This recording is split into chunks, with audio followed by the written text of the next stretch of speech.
नाज़रीन, सखर मां हफ़ीज़ लाशारी की ख़बर अवां ताईं पहुचायूं पिया। पीपल्स पार्टी सखर के अगवाननि Khadim Malik Pakistan Peoples Party city Sukkur के अॻूणे सदर मुश्ताक अहमद सरियो के हमज़ल्फ़ की वफ़ात ते गहरे दुख ऐं अफ़सोस जो इज़हार करण लाइ संदन घर वञी फातह ख़्वानी कई।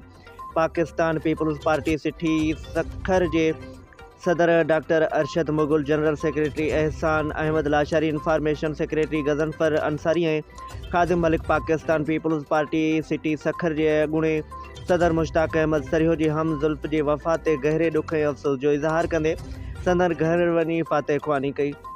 उन मौके ते अॻवणनि मरहूम के ईसाले सवाब लाइ दुआ कई ऐं लवाहिकीन सां दिली ताज़ियत कंदे चयो त दुख जी हिन घड़ी में अवां सां बराबर जा शरीक आहियूं। अल्लाह ताला मरहूम के पंहिंजे जवारे रहमत में आला मक़ाम अता फ़रमाए, संदसि मग़फ़रत फ़रमाए ऐं पसमानदगान के सब्र जमील अता करे।